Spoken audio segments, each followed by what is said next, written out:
morning. Happy Friday. Welcome to the Pitch Strike Chronicles. I'm Uncle Tats here with Luca, and the Bellinger wait is finally over. All the speculations can finally be put to rest, and the Yankees, I think, although I think it was a bit of an overpay, you have to say, look, they got the guy that they had their mind set on, and it's not, as much as I gave up on him, I really was done. I didn't want them to continue pursuing him. We went over this for weeks. But it is one player that could play four positions. So him as a player does give value to the Yankees. Now, the contract is where things get a little murky amongst the fan base that look that deep into it. But Luca, when you look at the contract, 5 years, 166, so it's $32 million a year, the $20 million signing bonus, the whole contract that you structured the way it is. How you feeling about it? I mean, first of all, happy Friday to everyone, including Donald, who just came in. Obviously, they gave him, I believe it was 2 opt-outs, Tats. I don't like the AAV overall. He's going to be making a lot of money in his mid-30s for a pretty slightly above average player, if that, as we've talked about multiple times on the show, that he is a very floppy up and down player, fluctuates from year to year. Last year had a good year, could be a bad one this year. What I also don't like is he gets a no trade clause. I mean, this dude's not even a star player. Yes, if this was like 2019, 2017 Belgium, okay, this is a guy you want to keep around. But reflect on what I just mentioned. He's not an all-star. He is likely past his best days. Is he a serviceable player? More than so. He's a good player. I do agree with that. But to me, the no-trade clause, I think, is bothersome. I'm not a fan of the AAV. I'm not a fan of the 5 years. I get the opt-outs portion. But in my personal opinion, and it could, sway my opinion a little bit or whatever, it could put the blinders on. I just didn't like how the negotiations went. I think the Yankees bent backwards or whatever. What do you want to say? I think they caved. At the end of the day. Cody Bellinger and his representation are not stupid. Kyle Tucker was gone. Traded market options, there were barely any. I mean, Stephen Kwan was, mentioned as a name, but like Harrison Bader, okay, is he really going to excite anybody? Same thing for Austin Hayes. Same thing for those guys. So at the end of the day, yes, Bellinger's the more versatile player, but we never make that. I want to reflect on something I said Wednesday. The Yankees never make that power move in the middle of negotiations. They could have not even said to Cody Bellinger, okay, we'll table what you want in terms of your offer. Let's just say, I don't know, whatever the contract offer Bellinger wants. They could have went and power moved and went sign Tucker, but they didn't. The Yankees do not make power moves anymore. I'm sorry, I don't see this as a power move. Listen, no disrespect to Cody Bellinger. Again, he's a good player, but the very up and down seasons, especially for the money he's making in the middle of his 30s, is quite concerning in my opinion. Yeah. Donald, what's your take? Let's hope that he opts out after year 2. That's my take. What a really severe overpay, I have to be honest. I think that's quite an overpay. Like $20 million signing bonus plus a full no trade clause. So there's really no way we get out of this unless he takes the opt out. That's a little bit of a worry for me. But listen, the team's better, I guess, than it was 48 hours ago. So there's one positive. And yeah, I would love to say we move, but that's actually it for the Yankees. That's the Yankees offseason. It's done. That was it. Look, I think part of it was, with the no trade clause, with that aspect of it, I think that was something that was thrown in there rather than add more years. I think that was a compromise in negotiation.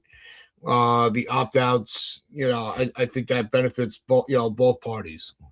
The opt-outs always, they are what they are. I'm not a big fan of no trade clauses. I would rank that right underneath the qualifying offer of things I hate about baseball. So I don't think there's the contract. Yes, I had said my max would have been 5 years, 30 mil. So for the extra 2 million, it fell right into what I was willing to go as my complete max of the contract. So personally, I can't, rant and rave if it's not far over what I expected them to give him, and where I would say that would be my cutoff. Um, we had, with the free agent market, our hands were tied behind our back because we kept negotiating with ourselves, like we talked about on the last show, where we weren't pursuing anybody else except for Bellinger. So even though there were other teams involved, realistically, we were bidding against ourselves because nobody else was really putting offers out there, or none that were reported. So look, the team is improved. Even though it's really the same team as last year at this point. Mhm. Haven't added a new face to the structure. And that to me still, rears to be a big problem. So this can't be the last move they make during this offseason. I think they still need a starter or another solid bullpen arm. And it should be somebody that wasn't with the team last year. I agree. And also I want to add on because I pulled up the contract on Spot Track. So for the next 2 years each, Cody Bellinger is going to make $36.5 million in 2026, $36.5 million in 2027, and then 2028 is opt out. But if he opts in, it's about $29.8 million. Same thing for 2029. He has a conditional player option for $29.9 million in 2030. But here's the thing, though, right?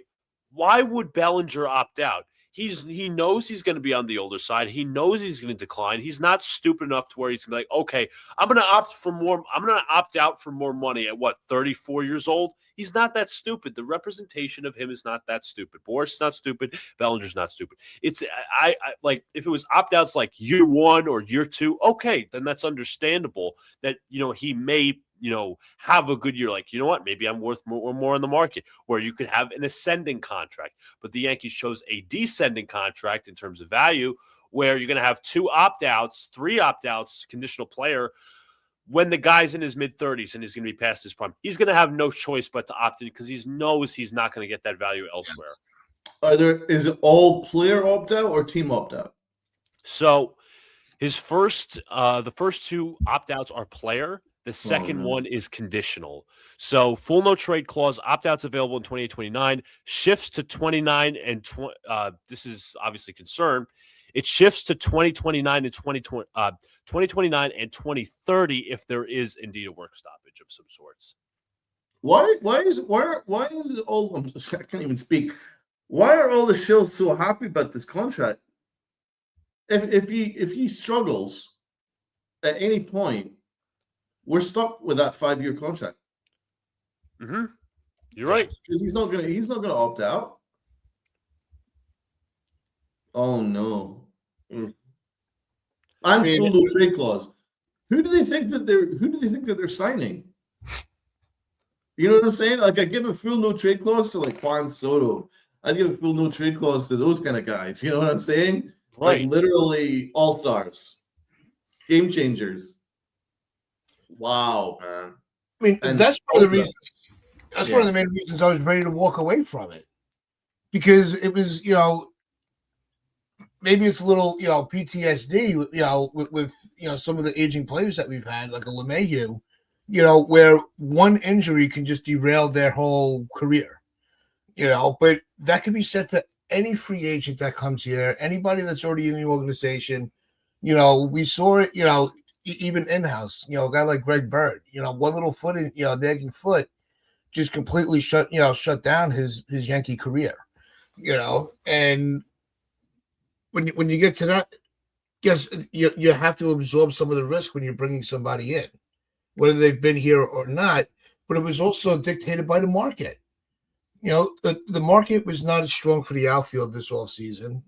There was Tucker, but the Yankees weren't going to go to the level that the Mets and the Dodgers were.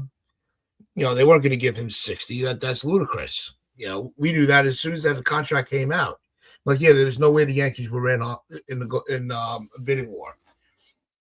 you know, I just think that's why they were so focused with Bellinger, because it was going to be the lower end of the top tier free agent as far as what the AAV could have been. But I want to push back on a little bit, Tats. I know you just Okay. talked about the Yankee outfielder market and whatnot, but it's like, why aren't the Yankees in on Tucker? Why can't they make themselves? And I get it, $60 million AAV is crazy, but I could bet that Kyle Tucker, and I mentioned this, it was either it was definitely last week, where I said Kyle Tucker probably could have taken a longer deal, maybe with some opt-outs, but less AAV. Like imagine 7 years, and I don't know what the AAV would be. Wouldn't be $60 million. I'd rather take a chance on him because he's younger and he is definitely more consistent and he's protection for Judge. Like we can't be like, oh well, we can't go for the versatile player. And I know Duran was saying something like, responding to my Yankee power move comment, where it's like, oh well, Max Fried was a power move. Here's the problem: the Yankee and Tats, who brought up starting pitching, whatnot. Like the Yankees recently were talking to the Tigers about Therese Skubal, and they're like, nah, the price is too much. No kidding. He's the best southpaw in Major League Baseball. He's the second best pitcher behind Paul Skeens. Of course, the price is going to be steep for Therese Skubal. So it's like you're half in, you're half out. You decide to take up Bellinger. It's a misguided approach. There's no plan here, but it's insane. But again, like the Yankees are not in on these top offensive guys because they don't want to be. They price themselves out. They're the ones that handled these negotiations poorly. I'm not going to say Cody Bellinger and Scott Boras didn't, but they did it to themselves. Once that Trent Grisham, what do you call it? Why am I blanking? The qualifying offer. Once that qualifying offer was given out, Yankees space went from like this to this. And we're not in the NFL where there's cap space. The Yankees could have spent, but they didn't. That's what it comes down to. Like, why weren't we in the market for Soto? And I get it. It's a bidding war and this and that. But like Donald, I think, mentioned on a few streams, like they didn't make the extra. They didn't, take him out to dinner or do anything like that. They didn't bother being personable with him.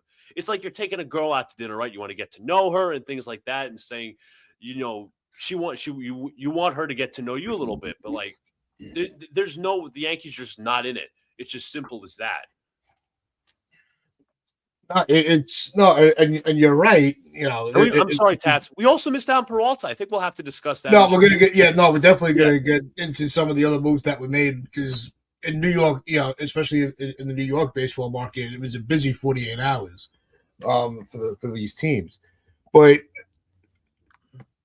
I think that when you the options that were the long term option you were talking about with Tucker, that's what the Blue Jays gave him. They gave him the extra years for the lower AAV, and he opted for the short term with the high AAV. Could the Yankees have tried to get a little more aggressive in it? Absolutely. But we went into this offseason knowing that they weren't, their goal is to stay, at that 304 mark. So to think that they were just going to throw, we've known that over these past few years, the Yankees, they don't throw their plan away. They were willing to do that last year for Soto, but that was the only player they were going to just, throw their book out the window and just go all out, and they still fell short. And when you think of all the extra things that Soto was asking for, I don't blame the Yankees for being, what, we're not paying for your mom's, wardrobe, like things like that. It was how much, if these two guys are bidding against me, how much more could I get? And that's a done deal. The Yankees were not going, they were not going to go short years, high AEV. That's not the way they operate. They don't like doing that. They want the security of the years, and that's how Boras read that perfectly. Bellinger and Boras play the Yankees like a fiddle. Do what they want to do, operate as, and the Yankees not wanting to pursue other players and pretend like they were out. They kind of shot themselves in the foot. Now that that they have the hand they're dealt.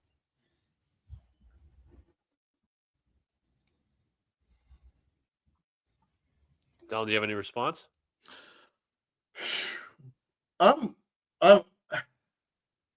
I'm looking at the media reaction to Cody Bellinger signing.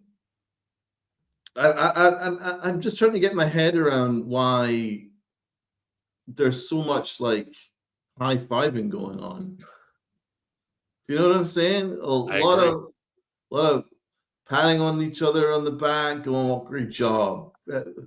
What am I missing here? Like, have you seen some of the articles here? John Heyman, Bob Clappish saying there was no doubt who won or lost today. George's what was it? George would be proud of his son today. What are we doing here? he's a mid-level free agent.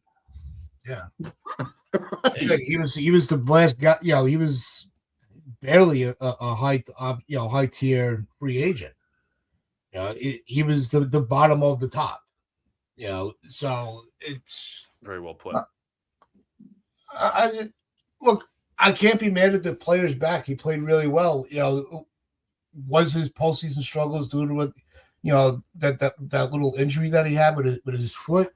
We don't know. And if the Yankees get back to the postseason and he and Judge just go on a tear, we'd be like, all right, yeah, maybe it was worth it. I think our first reaction is this was a waste of a contract, but he's still a really good ball player. Things we can be turning around as the season goes on and going, what, maybe we were better off bringing him back. Because there is that continuity within the organization where they just feel comfortable with each other. That could also be a big thing. So I'm focused in on Bob Clappish's article. Credit to Bobby Malone for posting a lot of the clips of it, so I don't need to have to endure the mental strain of having to read it. Here's some little tidbits from it. Steinbrenner was praised for the full throttle effort by the very fans who call him cheap on talk radio. Still, he vowed not to get played a second time in a row. The Yankees stuck to an initial offer of 5 years and approximately $150 million. Furthermore, Steinbrenner, along with general manager Brian Cashman and president Randy Levine, took turns explaining to Boris that a 7th year or even a 6th year was a pipe dream. So obviously they managed to get him off the 6 or 7 years. Then when the Mets went and got Robert, essentially the club was waiting with open arms. As a show of good faith, the Yankees upped their final offer by $2.5 million, adding $500,000 to each of the 5 years of the contract. What, just for shits and giggles? To sweeten the deal. Then there was no other bidders. It was a symbolic gesture meant to assure Bellinger there was no hard feelings, but there was no doubt who won and lost. Put it this way, George Steinbrenner would have been proud of his kid today. Wow. This is some wild. And here's the thing. I want to push back on Tatz's point. And again, I've said so many times, I don't think he's a bad player. He's a supplemental player. He's a starting level player, yes, but he's a supplemental player. He's not like, okay, he's going to be protection behind Aaron Judge. I'm better off as a team having him as the third best outfielder, not my second. Because what I think the Yankees could have done in the offseason, obviously this is not realistic. You sign Tucker in right or wherever, and then you have Bellinger as a supplemental piece. I could have lived with that. I'd be like, okay, there's something here. Bellinger's your supplement. Kyle Tucker's your key vitamin to help protect Judge. I could have lived with that, but obviously that's not in the Yankees' budget constraints. And as people are mentioning in the chat, that's their major move. It's re-signing Cody Bellinger, which essentially is you're bringing a player back from last year. And yes, I get it. He was somewhat injured in the playoffs, but I'm going to go by the old captain saying, if you are playing, you are not injured. Yeah. And another quote from this article, there was plenty of high-fiving in the executive level of Yankee Stadium on Wednesday and for good reason. They locked up Cody Bellinger on their terms and enjoyed a rare bonus. They forced super agent Scott Boras to cave as the Yankees body slammed Scott Boras per the articles. Body slam. Get it? It's too fun. The hyperbole is insane. Like, what are we doing here? What are we doing here? There's mad amounts of hyperbole going on here, right? Look at all the things that I've already mentioned. George Steinbrenner would be proud of his son today. The Yankees body slammed super agent. Like, this is some real hyperbole going on. And this goes to almost confirm my point. The Yankees and the media are like hand in hand now. They're in lockstep because the media is afraid to push back on the Yanks. And the media really boost up the Yankees these days. Really, big time. Big time. They go overboard. They go overboard to do so because they obviously got personal ties with Brian Cashman. Honestly, I'm just speechless at the hyperbole from someone who's an esteemed writer. There's a lot of hyperbole going on here, and all over an overpay. I mean, if you really take a step back, going and looking at the brass tacks of this, there was no other bidders. There was no other bidders. Because in that same article, it was asked like how many people were actually in. I think an executive said that no one else was in. No one else was in for Cody Bellinger. It was like maybe the Mets checked in, and they thought there was better value going with Robert. So then it was just the Yanks. You know what I'm saying? So I was like, so then in that case, why are they getting so many like hand claps and like freaking high fives and let's go over? They were bidding against themselves. They were bidding against themselves. Oh, that's not true, Donald. Oh, that's interesting. What's not true, Dave?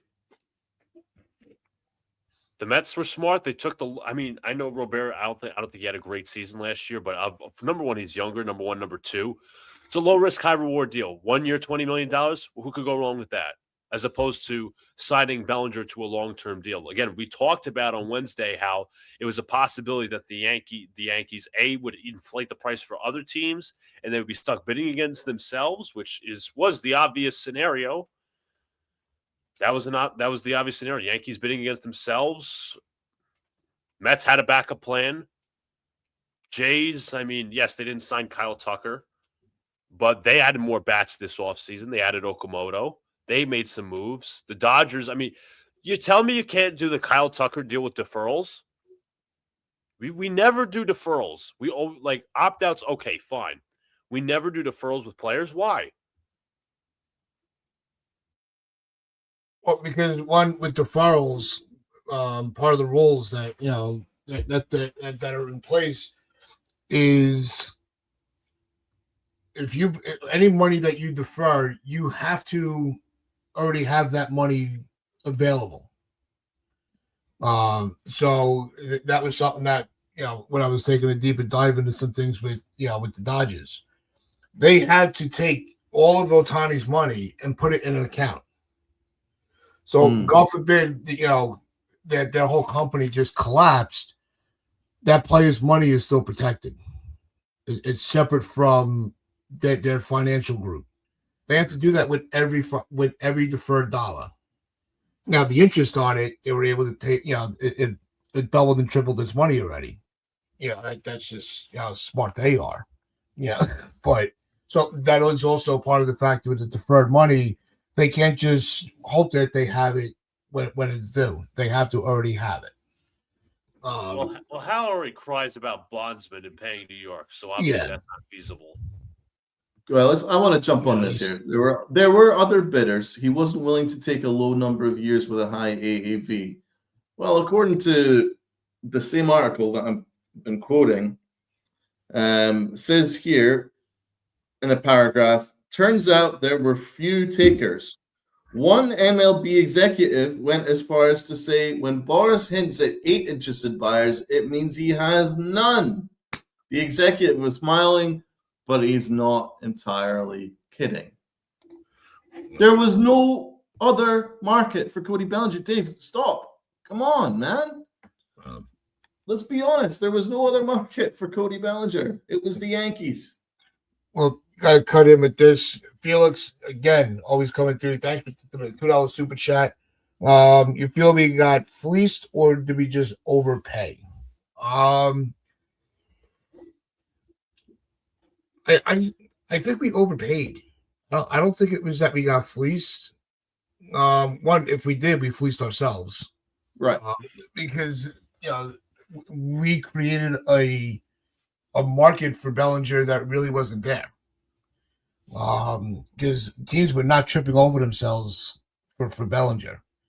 So that's just it was strictly an overpay. They had to. I think that they had to give more. I don't think they wanted to go that much in AAV. I think they made that move in the negotiations to prevent him from sticking. Because he wanted 7, 8, 9 years. Mm-hmm. So if I have to pay an extra, $2 million on what my original offer would have been, and not have to go that, go into his late 30s as under contract, in that aspect, you got to say the Yankees actually, it might have been a good decision to do it that way. It all depends on which lens you want to look at it through. Exactly. A fair deal for Bellinger was 3 years, 32 million. I'd be willing to go 4 years for 30 million. Yankees played themselves, especially with a desperation signing bonus. The signing bonus is something else. Yeah, what's with that signing bonus? That's become a very popular thing the last 2 off seasons with bonuses. Okay. I agree though. 3 years would have been fine. I'd have been fine with a 3-year deal. I don't think this contract is as good as everyone's making it out to be. I mean, he has to live up. He has to play like he did last year, every single year of that contract, for it to even be even approximately worth it. Also, want to bring up this comment here from OTC69. Dodgers back-to-back champions. The Dodgers are, I don't see anybody taking down that organization just yet. Yes, the games still have to be played, but the Dodgers are just stacked. They should be the champions, especially the way their organization runs their team and the aggressiveness that they go into their seasons. And don't think for a second that they're just, off-season monsters. They will go after it at the trade deadline, too. I was going to say, in regards to Donald quoting Bob Clampish's article, where you mentioned essentially the 8 teams, like if Scott Boras says he has 8 teams on the phone for Bellinger, he really has 0. It's simple as he's putting it as simple as the Yankees fell for his poker face. Right. The Yankees fell for his poker face, and they were the only ones that were bidding. Like, you notice every team, right? The Mets, they had Bichette. They signed Bichette as a bat. They also signed Robert. Dodgers, Kyle Tucker. Every other team had a backup plan. The problem was with the Yankees, how they handled the offseason with Grisham, obviously with the qualifying offer. Bellinger was always the Yankees' plan A, B, C, and D. And they played it like that. It's not like, oh, well, we have another option. No, it's like he's our only option. We're going to continue wasting our time negotiating disingenuously, and then we're going to try to get the result we can. And then we're going to get these 5 years that we agreed on, and then we're going to high five everybody for no reason. So you really didn't accomplish anything. You just fell for your opponent's poker face, which is ridiculous. Right, because they already revealed their hand before the negotiation started. By already making Cody Bellinger all the more vital to the Yanks, so then it just upped that offer significantly from the start. But they did offer 3 years originally. They should have just stuck to that. I think they probably could have held out, because there was not really much of another market for him. From everything I'm reading, there wasn't a big market for him. And regardless, Dave, if he was in LA or not, LA got Kyle Tucker a few weeks ago. So what I'm saying is there wasn't a market for him right now. Do you know what I'm saying? There wasn't a bunch of bidders for him. The Mets backed out. The Dodgers went to sign the better player. So it was just the Yanks, really. I mean, what do you want me to say? I'm sorry. I'm not gonna blow smoke up you guys' asses. I don't think this is a particularly great contract. I think it's an overpay, to be honest. And I don't understand the media. And by the way, that article is quite contradictory, because you're saying that the Yanks body slammed Scott Boras, but also there's a paragraph that says here that an executive tells them that there was no other bidders for him. So how is that a body slam? You can't boast your chest when you're the only one sitting at the table. Right. Exactly. It's a great point. I don't know, man. But anyway, we got him. It is what it is. So, all right.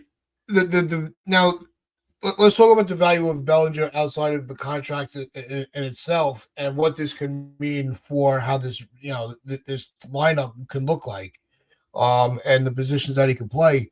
Because, like I said, it was 4 positions for one player. This also may, in and of itself, help with taking the pressure off for first base. And I think that's part of the equation that, because he's been an outfielder, I think that is not addressed enough. I think if you're able to, use him and Rice both at first base, I think that could also be a benefit to having, Bellinger back. I'll sound off on that real quick. I mean, obviously, we don't know if Spencer Jones is coming up immediately, so I think that's something to keep in mind. We don't know how the Yankees stand with Jason Dominguez. It's just kind of like it's like that Toy Story meme. I don't want to play with you anymore, where Sid just throws down. I think it was Woody, if not mistaken, but it's true. When it comes to Dominguez, he's just kind of like the toy that the Yankees don't want to play with anymore. We don't know where his status is. He's the typical Yankee prospect where it's like, okay, he's hyped, and then his value just shrinks. So that's something to keep in mind of. I get the whole versatile argument where you can have days where you have Bellinger in the outfield and maybe Rice at first, Wells catching, and then you can do Bellinger at first, Rice catching, and so on and so forth in the outfield. Like, sure, it makes you more versatile. Bellinger is pretty much he could be a Gold Glove outfielder. He was phenomenal in left field last year. Can't disagree with his defense. But again, my concern is more so the offense. So I understand the versatility, I understand the defense, and it makes things much more suitable. But it's hard to ignore some of the offensive inconsistencies. I understand the value. I do. Dominguez stuff, big time, man. Now, from what I believe, Jeff Passan believes the Yankees will trade Jason Dominguez before the start of spring training. Bellinger re-signing with New York was great news for just about everyone associated with the organization, except for Dominguez. The former can't-miss prospect was previously projected to start in left field for the Yanks.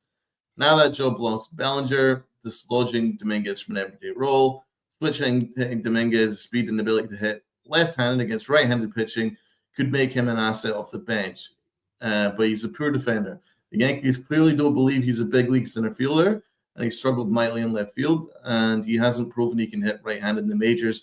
The Yankees could use him as a part of a trade to bolster another area, perhaps pitching help or a right-handed hitting catcher or outfielder.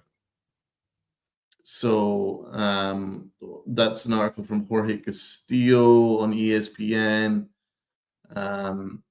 that the Yankees are looking into trading Jason Dominguez for something. Shameful, what a shame. Not surprising. What a shame. And yeah, so Spencer Jones will start in AAA.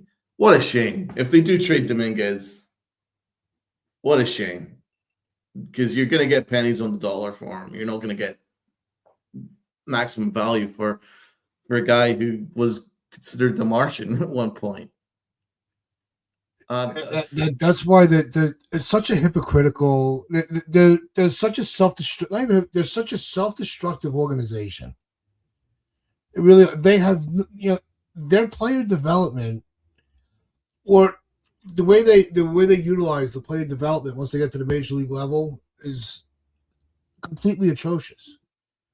And the way that they manage the roster is just as awful.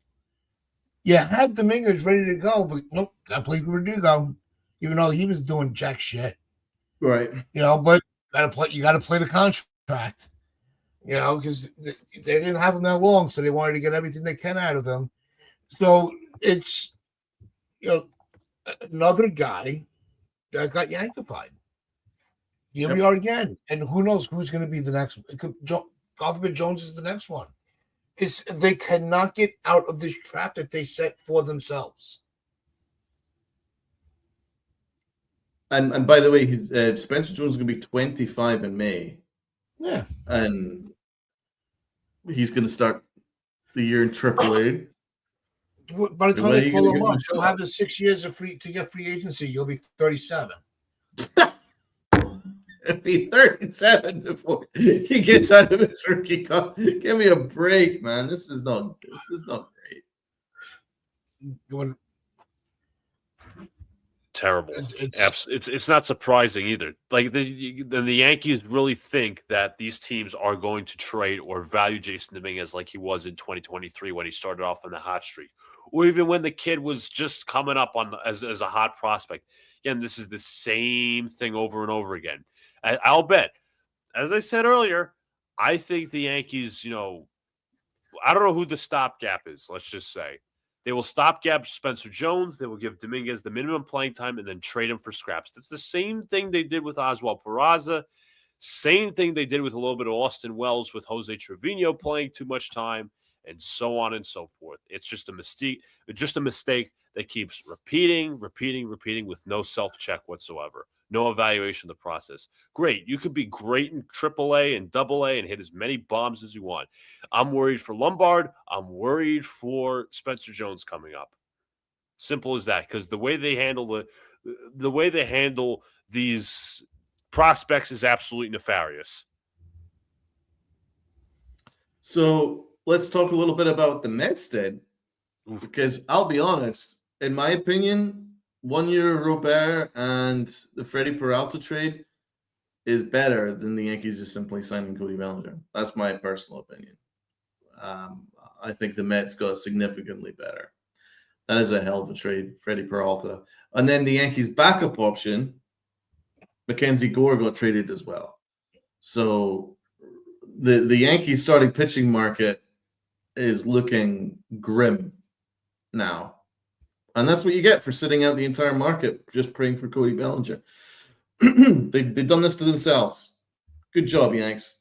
Let's everyone high five, Brian. Great job, Brian. Yeah. You body slammed Scott Boras. Meanwhile, while they're celebrating, the Mets nipped in and got Freddie Peralta.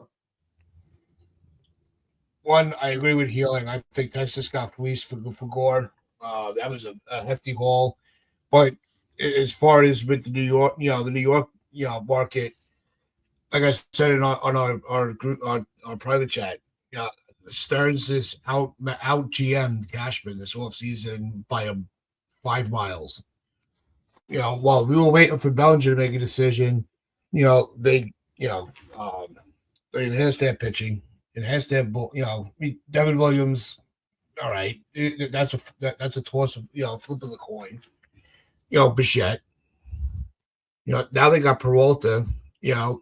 But they also had Stearns had the balls to let go of some very popular players.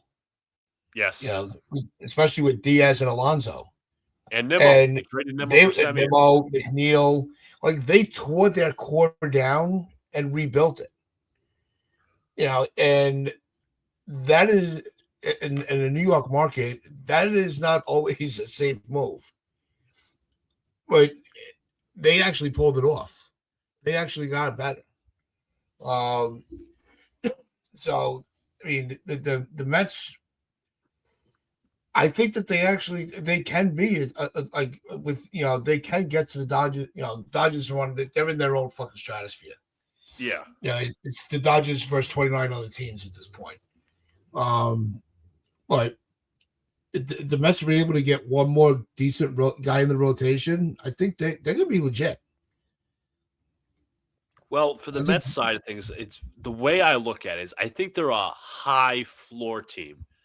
Their ceiling is not particularly high. I don't think they're gonna like drown this year, but I think you'll look at like maybe something like 80 something wins or something. Like maybe I'm underrating them.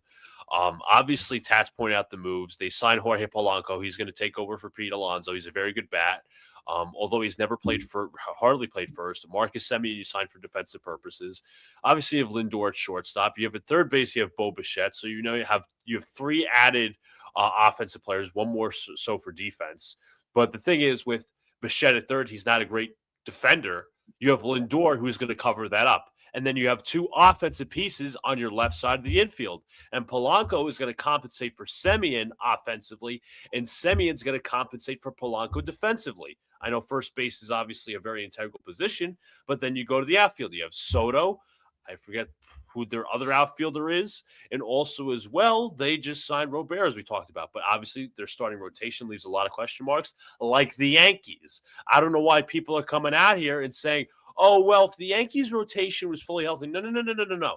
There's no fully healthy because we can't operate under that pretense. Carlos Rodon is coming back from injury. Garrett Cole is coming back from Tommy John surgery, major. Clark Schmidt is coming back from surgery. Luis Gil is constantly a question mark with injuries and inconsistencies. Cam Schlittler had one hell of a year last year, especially with his performance against the Red Sox. He is a question mark heading into year two because you don't know if he's going to sink or swim. Will Warren, people are like, oh, well, people don't like Will Warren because of his WAR. BS. The dude's a 4 or 5 starter at best. He is a question mark. What about Yarborough? The Yankees didn't make a single move in the rotation that's like, okay, I feel a little bit safe. Does Ryan Weathers count? I don't think it does. I mean, at least for the Mets, they're sticking to a direction. They have their ace in Peralta. Then they have Senga. They have McLean. They have Jonah Tong. They have Christian Scott. So you're saying, okay, we're going to throw our kids out there, and we're going to see how it goes. They also have Sean Manaea. They have David Peterson as well, 2 solid arms. So there's depth in there. Yes, there are question marks with their rookies, but you're going to see that. You're going to see them play and answer those questions. And they still have a ton of prospect capital, so they can make more moves. They're not binging out. They traded on Luis Angel Acuna, who they acquired for Justin Verlander, I believe it was a few years ago when they were selling off. Yeah. So they got rid of, and I thought, Mets fans wouldn't like the trading of Acuna because he was a highly touted prospect at one point, but there was a huge clog in the infield. And they said, you know what? We got to get rid of this infield. We got to fine tune it a little bit. But you know what? You got yourself an outfielder, and you're flexible still. It's a more concrete plan. Yeah, I agree. I wish that I just wish that Cashman had a little more, a better set of stones to be able to be like, this play's not working, move on. And he just doesn't, like we always say, Cashman does not have the ability to be like, you know what? I miscalculated this player. He's not coming along that we want him to succeed, but unfortunately it's not going to be here. Like if after the second year, if they would have moved on from Volpe, it would have been an extremely unpopular move for some people, right? He was the guy that we held on to, we touted, for years.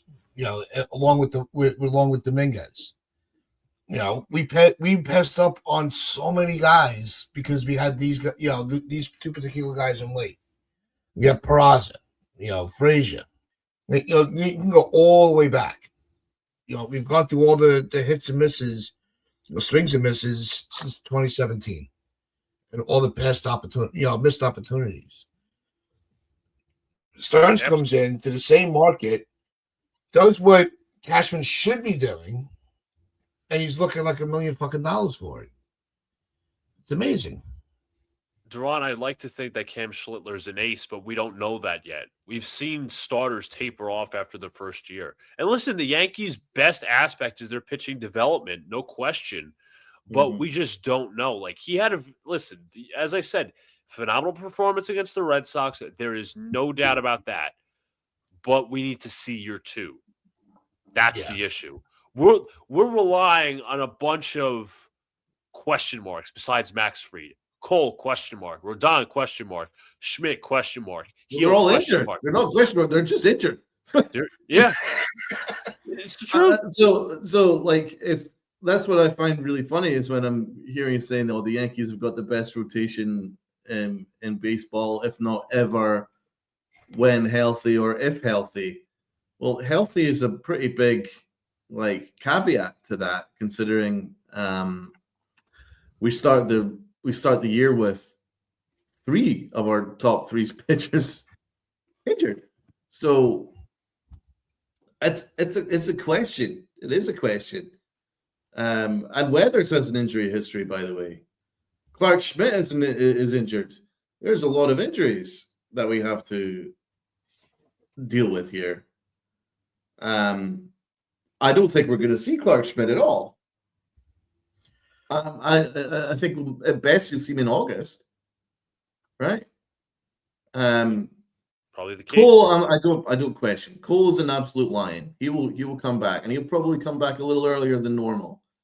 I would say of all the guys we have coming off of injury, Cole's the one I'm least worried about. Yeah, I'm not worried about him, and I think Rodon will pitch something similar to what he did last year.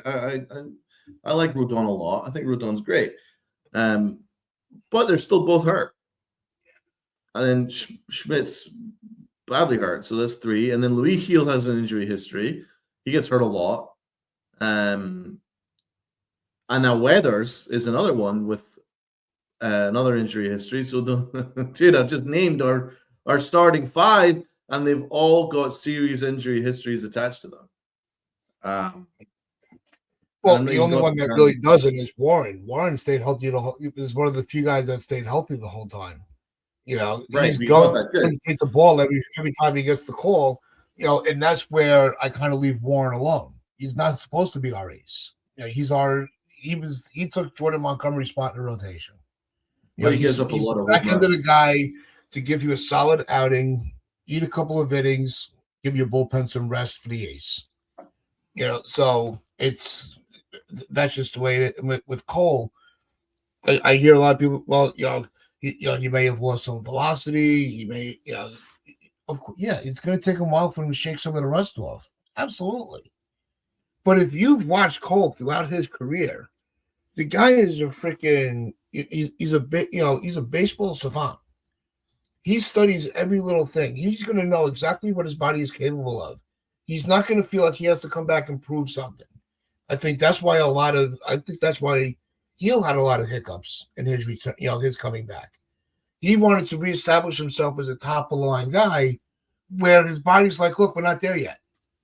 And he kept pushing and pushing. Cole's not going to have that. Cole's going to know, all right, I might not be able to get 95 every fastball, and focus more on where it's being located. Yeah, I have no doubt that Garrett Cole will do whatever it takes to be a frontline pitcher again, even if he has to reinvent himself, like CeCe did, or like Andy Pettit did. Like, he'll do it because Garrett Cole is that baseball savant. So I completely agree with that. There's one person that I'm not concerned about. It's GC. Garrett Cole is one of the best contracts we've ever given out, and it's still to the day. So like he's great. He's great. And there is a case to be made that this Yankee team will be better with Garrett Cole because we didn't have him at all last year. So there's no doubt that if you put him beside a Max Fried, then wow, you've got legit 1A, 1B in terms of aces. So I mean, it's not about like doom and gloom. Like, for instance, I don't doubt that there's a decent chance the Yankees win 89 to 90 games. I don't have too much of a doubt about that. That they could win 89, 90 games, get in the wild card, and see what happens. But yeah, I just don't see the upside with this Bellinger contract. What do you guys think of the Freddie Peralta trade? I think that's a pretty good deal. Go ahead, Dad. Phenomenal trade. Really didn't give up much. You didn't have to give up much for a top guy. I think I think both sides won that trade. It's fair because I think the Mets, they picked up, I think his name is like Tobias Myers. I could be wrong. Yeah. Tobias Myers. And then they traded one of their top prospects, Jet Williams, who is another infield guy. So it's like, okay, smart. We're not going to play him or use him. So we're going to trade him as a token for a top starting pitcher. Instead of what the Yankees do, they wait until the value is dried up and say, okay, we're just going to trade you for scraps on the dollar or pennies on the dollar. What's up to Jigga? I miss you, bro. Hope you're doing well. But that's the truth. The Mets outsmarted the Yankees in just that little aspect. It's like, okay, top prospect, he's going to be a token for another trade because we're not going to play him in the big leagues. We're not going to hold him back in the big leagues by playing like Francisco Lindor over him. That's just nonsense. And I get it. Peralta's a rental, but you got to push your chips to the table at some point, right? He'll extend for the Mets. He will. I don't think there'll be a doubt about that. The Mets wouldn't be giving up their top prospect unless they were pretty sure that they could get him to re-up with them, because he'll be their ace from now on. I have to be honest. I think Stearns outclassed Brian Cashman in this. I think Stearns outclassed Cashman because at least Stearns, to his credit, said something's broken here. We need to fix it. Whereas Brian Cashman is just sort of like pretending that none of these problems that happened last year existed. He's just rolling it back. So that's where I give credit to Stearns. He's like, well, okay, it didn't work with Pete Alonso and all these other dudes. So we're moving on from them, and we're going to try things a little bit differently. And they've gone another direction. They ended up with Bo Bichette, which was a good deal. And then they got Fred Peralta, which is a good deal. And listen, I'm not a fan of Louis Robert, like, at all. I'm not a fan of him, but he is a Gold Glove Gold Glove caliber center fielder anyway. And they're probably figuring, listen, if I allocate my money to Bo Bichette, and we've got this lineup now with Bo Bichette, Lindor, Soto, is it that much of a need to go crazy for Cody Bellinger when I could just bring in Robert on a rental and maybe he catches lightning in a bottle? He's shown in the past he has potential of that. I think that's a safer bet than to go all in on 5 years on Bellinger, which is a massive question mark at a crazy contract. So that's why I believe that even though the Yankees got the better player, I believe when you take a step back, I think Stearns had the better offseason. And I think Peralta is a brilliant move. And I think Bo Bichette is a brilliant move. And I think I don't think Louis Robert is a brilliant move by any means, but when you add it all to their offseason puzzle, it makes sense. You can see it, and they're not hamstrung, whereas the Yankees are hamstrung. Well, Vegas looks at it a lot different. Is I actually I grabbed my phone real quick. I pulled up the over-unders predictions for 2026. Okay. And the Dodgers are predicted to get 102 wins. They're at 102 and a half. In second place is the Yankees at 91.5 wins. Phillies at 90.5. Seattle is 89.5. The Mets at 89.5. Toronto's not even in the top 5. But they're already saying that Yankees are still going to win the division with the way they're structured right now. They always say And that. Somebody's definitely going to have egg on their face after that. But they always say that. The Yankees always have Vegas on 90 wins. It's not creative. It's not interesting. I agree. I really don't care what Vegas has to say. But I mean, it is. I do see the Yankees' highest ceiling being 90 wins. I don't think they're much more than that.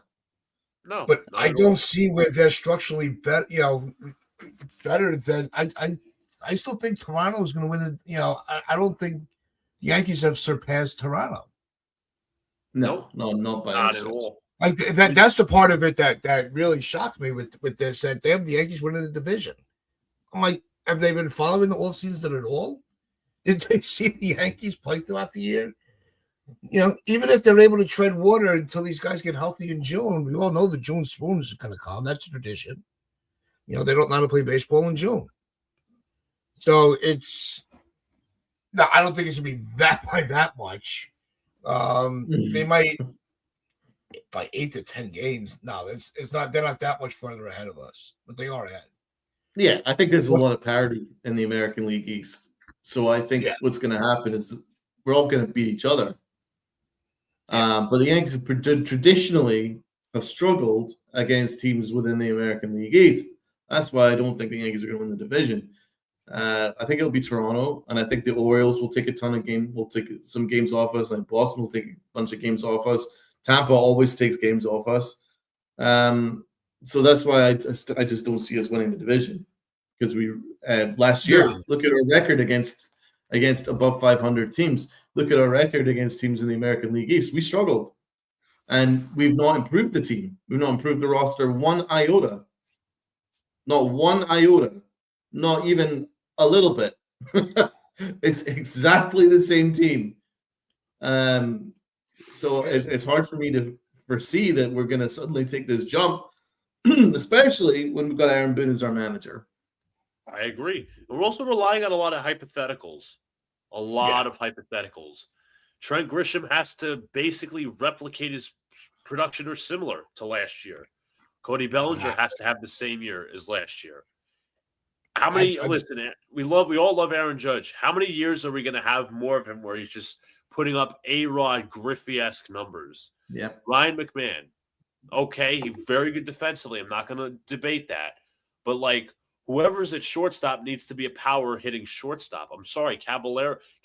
I like him. I like his speed element, but he's not that guy to complement next to McMahon. McMahon's poor offensively. Caballero's all right. I mean, obviously, he has speed. He can steal bases. Jazz Chisholm. I mean, I'm sorry. I'm unpopular opinion here. Not a fan of him. I would trade him. I would trade him for something valuable because he has a crap ton of talent, but he doesn't show up in the playoffs, and he kind of wavers off the mouth way too much. First base, Ben Rice, he's a keeper. He's your power hitting first base catcher, realistically should be. Austin Wells, I mean, he's good defensively, but he dropped off offensively last year. I think some Yankee fans tend to overrate him, so you need him to pick up the offense. It's like almost every position you look at, even in the bullpen still has some missing pieces too. So you're looking at almost every position saying, okay, this player needs to do this. This player needs to bounce back from this. It's not like, okay, this player is going to do this because this player is consistent. The only guy we can count on that saying that, I even forgot Giancarlo Stanton too. He's obviously going to miss time with injury. This is Aaron Judge and probably Ben Rice. That's probably your most consistent guys right now. I'm sorry. Right. And you're not wrong, Uncle Ted. Yes. Most of Bellinger's home runs were at home. We're at the stadium. With the tailor-made swing for the right field porch. On the road doesn't have quite that same amount of power. Definitely not worth that contract that the Yankees gave him. That's for sure. But they're all giving each other a hug because apparently they body slammed Scott Boras. Damn, If that's a body slam, I would hate to see what would have been the Yankees getting fleeced. Right? Let's be honest about it. A no trade clause, a signing bonus, a massive one at that. There was no other bidders on the table, and we still added $2.5 million to the pot. This is us, by the way. This is us fleecing. This is us fleecing So Scott Boras. Right? Yeah, this is us fleecing Scott Boras. what a fucking joke! It really is. Hey, got some Mr. Barros on the chat. Good to see you, Mr. Barros, guys. good to see you. Yeah, we miss Rob. We do. But yeah, Right. we thank him, and we thank you, and I hope you continue to stick around, my friend. Yeah, hope you're in good health as well. Yes, we wish you good health and everything, and I hope you continue to stick around. Yep.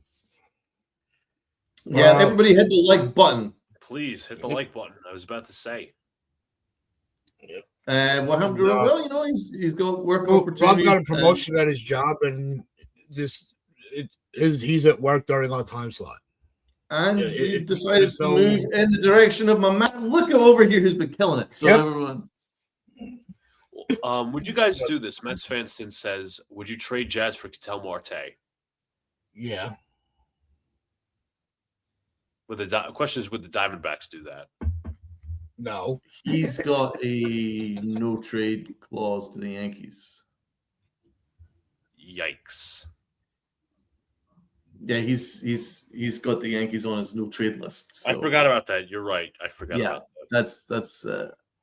That's a no go, unfortunately. Yeah. So that's a shame because he would be great. Listen, I would love to have a righty bat in the lineup, but the Yankees have gone this direction. Where are they going to put a righty bat in this lineup? Don't know. I don't know. I don't feel good about this. Yeah, I don't want to continue going down rabbit holes, but yeah, with Jazz, yes, he's a 30-30 player. He's a good baseball player. It seriously is. His mind game is what turns a lot of fans off. Let's just be honest about it, because he runs his mouth when he shouldn't. You know, like I said, if you want to establish yourself as a trash talker, you better do it at the level of a Larry Bird. You know, you better bring it. If you can't back up what you're saying, don't say anything. And that's where Jazz gets himself in a lot of heat with fans. I like that he's got that little fire to him. We were saying for years, this team has no personality. It's too corporate. You know, and the second we get somebody that has a little life to them and a little spunk, we're like, no, shut your mouth. You haven't earned the right to say it yet. Mm-hmm. But he does have to earn that right. You know, you can't be yawning on the field in the playoffs. Right. You also can't be absolutely true. I was going to say you also can't be turning your back to the media. Remember, he did that interview towards the end of the season. I think it was about him getting benched or something like that. He had his back towards the media the entire time. Again, I'm not denying that Jazz is a 30-30 player. That's fine. And I get it. He wants to be the personality of the team. He wants this team to have character because this team is very much sunshine and rainbows. Everybody's happy, lollygagging, like we're in like fairy tale land or whatever, magic fantasy land or whatever you want to say. Listen, I get character, but you know what? There's times when you have to channel that, like tone it down, especially if you're not playing well, dude. It doesn't look good. It doesn't. I do agree that Jazz just doesn't take it seriously. Not to the extent that we do. Anyway, the Yankees should. And by the way, he was benched in the playoffs. Remember game 1? Yeah. That's why he had his back turned. And that was a wrong move by Boone, by the way. So again, Aaron Boone gets this free pass to manage this team every year. He doesn't put us in a position to succeed. But that's another rabbit hole for another day. Yeah. Let me ask this, Donald. Does Jazz remind you of our Karl Anthony Towns? Not to that extent, but almost similar. Oh. Not that Towns trash talks. He's actually quite the opposite, but almost like there's a lot left to be desired. There is, but I don't call Jazz Chisholm soft. I do call Towns soft. I don't think Jazz is soft. I don't think Jazz is necessarily soft. I just don't think he's that locked in. Mm-hmm. Yeah, and who knows? Maybe in a contract year we'll see a different side of Jazz. Maybe we'll see the one that we all want to see, where he controls his his mouth and puts up another. I would love another 30-30 season. Yeah, and at Yankee Stadium is possible, but it's I guess, and it goes to what you were saying earlier, Luca, and what we've been saying often throughout the offseason. This roster leaves so much to be desired because we're hoping there's too much. It's the wrong type of hope that we're leaning on. Right, absolutely. Go ahead, Dad. Go ahead. Yeah. No, I was gonna say it's like we're hoping so many things go right. That's the issue. What up to Warren France Sports Network? Salute to you. A whole lot of convo about a guy who's hit 46 home runs in 165 games with the Yankees. But zero convo about our top 3 prospect, Italian great. Well, we haven't even mentioned it because he's injured, but Donald's contempt for him, Mr. Volpe, is unmatched. Unmatched. You must. I must say, this is not to be taken offense. You must be new to this channel because Donald has ranted on Volpe so many damn times. Yeah. Guys, Warren France Sports that we can't stand Volpe. We can't. None of us can stand him. It's just right now he doesn't. He's not a part of the plans because he's hurt, but he will be when he's back healthy. Deep-suited, vitriolic feeling I have towards Anthony Volpe. It's not good, and it will erupt. Trust me. What's up, Slack Wolf? Boone is a horrible manager. That goes without saying. That we've known that for a long, long time. Yeah, a horrible manager, and will not win with him. And I hate Volpe as a player. Yeah, well, me and Slack Wolf, I think, are going to be buddies. Yep. Because I completely agree. Well, we're friends with anybody that comes and hangs out with us. Well, that's true. You know what? I got to ask you guys this, right? I saw this yesterday. I viewed it today. I viewed the first 5 to 10 seconds of it. Then I had to turn it off. Keith McPherson, obviously, he's no longer with WFAN because he's taking time off or whatever. He basically said, if you're not on the Yankee train, hop off. There's 29 other teams. It's never enough for Yankee fans, this, that, and the third. Kind of following that same thing. And again, not that we attack content creators or anything, but it's just something interesting that was said. It kind of represents what Donald's big frustrations are with the fan bases, which they take any chum they can. It's almost desperation. I'll say this. I said it the other day, right? When opening day comes, I already have my day scheduled off, and I will be watching that game, rooting for everybody that comes to the plate. I'll be rooting for a strike for every pitch that's thrown and a catch for every ball that's hit.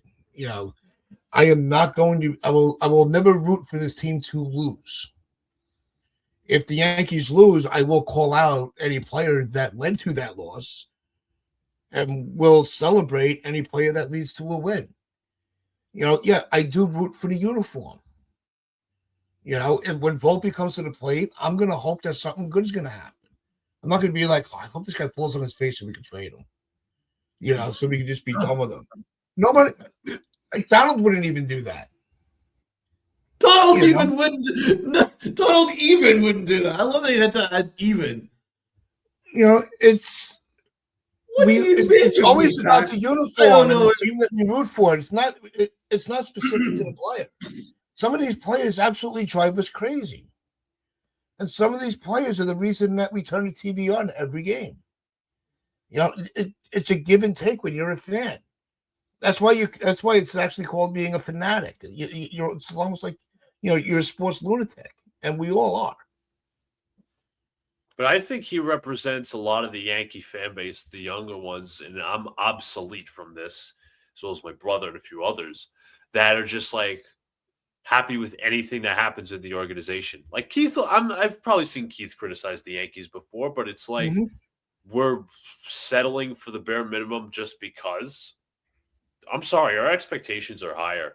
There's no reason to run this same thing back after getting bounced in the first round, after losing the World Series the year prior. The Yankees have gone nowhere since 2017. I can go on and on and on, but we don't have time for that. We've gone backwards since 2017, and there has been nothing but zero change and just no accountability, no leadership, no nothing. So it's like, oh, well, go support. No. I'm rooting for this team because I love this team. They're my number one, but it's like there's no, how would I put this? There's no extremes. It's not black and white. It's not like, oh, well, if you criticize the team, you hate the team. That's BS. If you love the team, you have to support every move. No, that's not how it works. Well said. Miguel wants us to answer this question. Where will Jazz bat in the playoffs? Hey, if we get there, God knows, man, because you know what, Aaron Boone, he needs to have his lefty-righty matchups in order to avoid these lanes. So it could be anywhere between 4th and 7th in the lineup, I assume. Yeah, that sounds about right. And what's going on? Dodgers, 3-peat. Let's go Dodgers World. Always appreciate when you come and hang out with us. Give us kind of a different perspective. Nick is saying here, correct me if I'm wrong, Bellinger never has been 2 good seasons. No, you're right. That's why we were. That sounds. That's why I'm just appalled. I'm appalled at the media right now. All just high-fiving and slobbering all over Brian Cashman. Oh, you body slammed Scott Boras. Take the hyperbole out of it. Take away the hyperbole. And Cody Bellinger has been how would you average his career out? Just above average. He had one All-Star, one phenomenal season. He's got him an MVP. And every year other than that, he's been a little bit up and a little bit down, a little bit up, a little bit down. This has been like that for most of his career. And we're relying on him to be freaking fantastic in this contract. I'm going to bring up this last comment before we sign off because I think this should be the perfect way to end the show for this. Warren for Sports Network. Again, thanks for hanging out with us. Feels like the Yankees want to win to spite us, this fan base, as opposed to win for us. And I think that completely wraps up their philosophy with the Boone Cashman regime perfectly. There's no better way to put that. Yep. No, I'm actually going to leave this up there while we do our sign off because it was perfect. But we do appreciate everybody that did hang out with us today. Make sure you do hit that like button, hit that sub button, share this out, your friends, your family. The stream is on the corner. Be careful with the storm this weekend. Hope everybody stays safe. With that, so I already know I'm going to be busy clearing the schools on Monday. So I will not be here to see how everybody's doing. But I do appreciate everybody that does tune in with the guys on Monday. And stay safe. And as we always like to say, wear those pinstripes of pride and play hard.